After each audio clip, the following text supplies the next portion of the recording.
Sir এখন আমাদের চারপাশে দেখতেছি অনেক সবুজ, বর্ষাকাল। সো বিজনেসম্যানের জীবনেও কি আসলে সবুজময় দিন আসে, আপনি কি মনে করেন?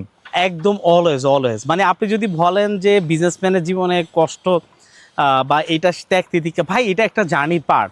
আপনাকে পুরো জার্নিটা, হোল জার্নিটা আপনাকে এনজয় করতে হবে। বলে যে বিজনেসম্যানের প্রথম দিকে স্ট্রাগল থাকে, ভাই বিজনেসম্যানের প্রথম দিকে এটা হচ্ছে প্রেমে পড়ার প্রথম ধাপ। প্রেমে যখন আপনি প্রথম পড়ছেন তখন আপনি কি করছেন, আপনি আমাকে বুঝিয়ে বলতে পারবেন? প্রথম যখন প্রেমে পড়ছেন তখন আপনি, মানে আপনি চিন্তা করে দেখেন, তারা দেখার জন্য আপনি 1.5-2 ঘন্টা লাইনে দাঁড়াইছিলেন। কোথাও আপনি দাঁড়াইছিলেন যে মানে তারা যাতে একটা নজর যাতে দেখতে পারি। তারপরে আপনি বহু দূর হেঁটে চলে গেছেন শুধু তার সাথে একবেলা কথা বলার জন্য।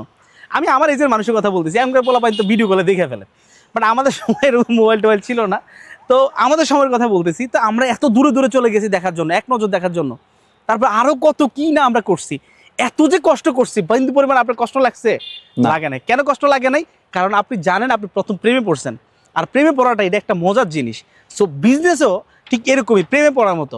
আপনি মানে একটা প্রেমে পড়ছেন, যে নিজের উপর প্রেমে পড়ছেন, যে আপনি নিজেকে কখনো কারো চাকর বানাইতে চান নাই, এই প্রেমে আপনি পড়ছেন। ভাই এর থেকে বড় ভালোবাসা তার নাই। সে প্রথম ভালোবাসার প্রথম মুহূর্তগুলো আপনি যদি বলেন যে প্যারা, তাহলে আপনি ভালোই বাসতে জানেন না মিয়া। বন্ধ করেন আপনার বিজনেস।